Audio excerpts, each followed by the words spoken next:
So this week we are going to talk more about human genetics. The learning objectives for this week are for students to become familiar or review non-disjunction, to understand what happens if the sex chromosomes specifically don't separate properly in meiosis 1 or meiosis 2, what types of abnormalities can happen, what types of genetic disorders or conditions occur when chromosomes don't separate properly. We're also going to look at what happens when we have defective alleles and how those can be inherited, whether those defective alleles are on our autosomes or whether they're on our sex chromosomes, whether they're dominant conditions or recessive conditions. So we're going to practice doing some genetic problems after we talk a little bit about defective alleles.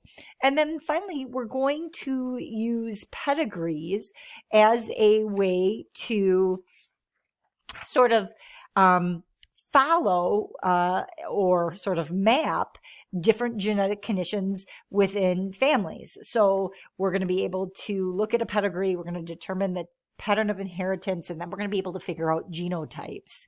So just like every lab, there's a set of keywords that we want students to become familiar with. So please take some time and make sure that you understand and know the definitions and that you can apply these terms. So in the previous lab, you learned all about how meiosis is the process that is used by individuals that do sexual reproduction to generate our gametes.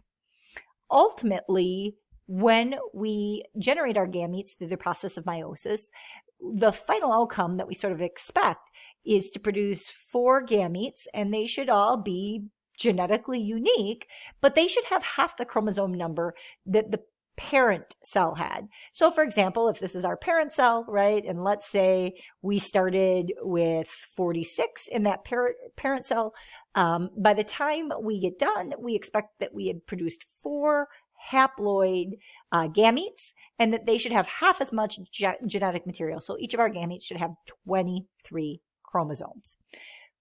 But we know, this has been documented many, many times, that sometimes either chromosomes during meiosis 1 or sister chromatids during meiosis 2 fail to separate properly.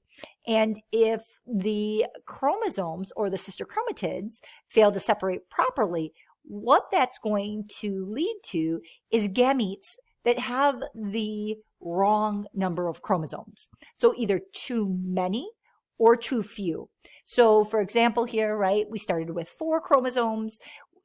Here, non-disjunction happening during meiosis 1. So unfortunately, this pair of homologous chromosomes are not being separated.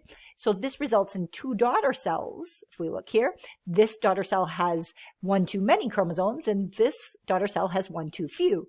So if non-disjunction happens in meiosis 1, 100% of the gametes are going to be affected.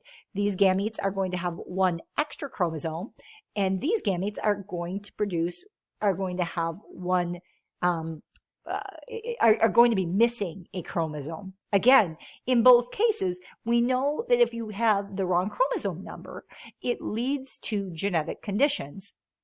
In the second panel, you can see that the chromosomes, the homologous chromosomes, they separate fine here in meiosis 1. So we get 2 here, we get 2 here. But now what's happening is we're failing to separate the sister chromatids properly. So in this case, we're ending up with this sister chromatids, these 2 ending up together along with this sister chromatid, in this daughter cell. And therefore, this daughter cell or this gamete is missing a chromosome. Now on this side, the chromosomes, the sister chromatids, do get pulled apart properly, and both of these gametes actually would have the proper number of chromosomes. So in this case, 50% of the gametes are affected, right? This gamete is going to have 1 too many chromosomes. This gamete has 1 too few, and these 2 gametes have exactly the right number. So when non-disjunction happens, again, what it does is it leads to gametes that have the wrong number of chromosomes. And so if those gametes are fertilized, or if they fertilize other gametes, it's going to lead to a zygote with the wrong chromosome number, which again, we know leads to genetic conditions.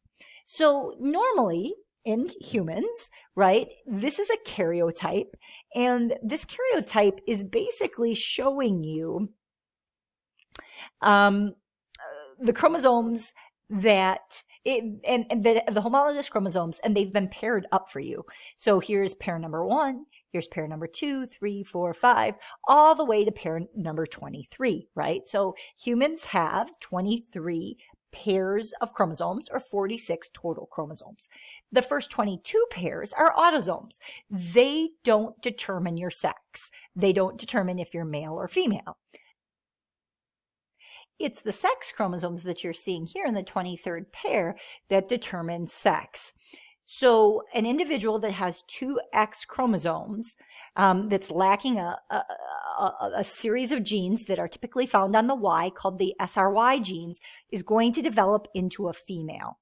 An individual that has an X and a Y, and more specifically on the Y, a series of genes called the SRY genes, they are going to develop into a male. They're going to be able to develop testes.